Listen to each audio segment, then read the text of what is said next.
আজ আমার পরম সৌভাগ্য, কারণ ত্রিজগতের প্রতি লক্ষ্মী আর নারায়ণকে একেলগে লভির দর্শন হে বিশ্বের রহমান দরগরা হে পরম করুণাময় জগৎ জননী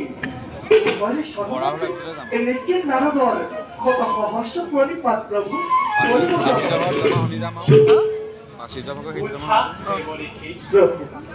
তোমার ঘুমধুর আমি নিজকে ধন্য মানিছি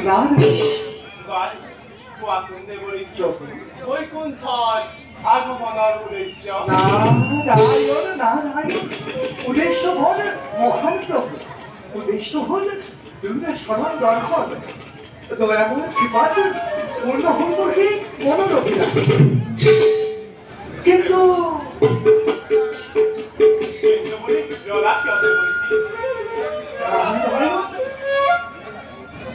অর্থচাপে তুমি নারায়ণ সৃষ্টি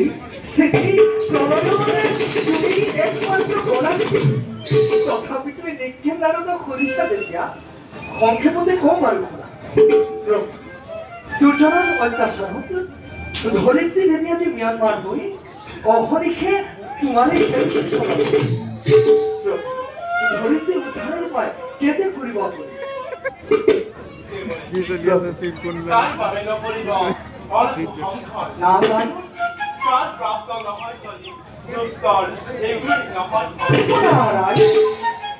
সৃষ্টিৰ কাৰ্যৰে দুষ্ট আক্ৰমণ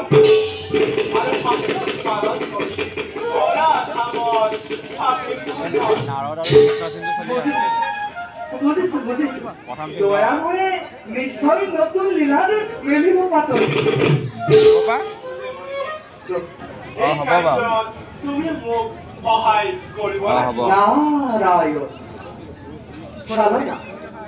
সাধনাকাৰী নিশ্চয় সাধনা পাৰব, এই কথাটা কিন্তু এই সৃষ্টিৰ আদি অন্ত বুঝিব পৰা শক্তিখন মোৰে একেবাৰেই অভাৱ।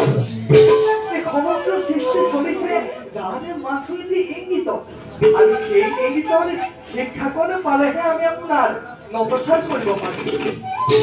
কি কৰিব এই সমগ্ৰ বিশ্ব ব্ৰহ্মাণ্ডৰ কল্যাণৰ আপেক্ষে এই গুৰুতৰ কাৰ্য সাধিবৰ বাবে মই নিজকে কৰি প্ৰস্তুত। দুৰে চৰণ ধুলি শিৰা তুলি এবেলাকে বিদায়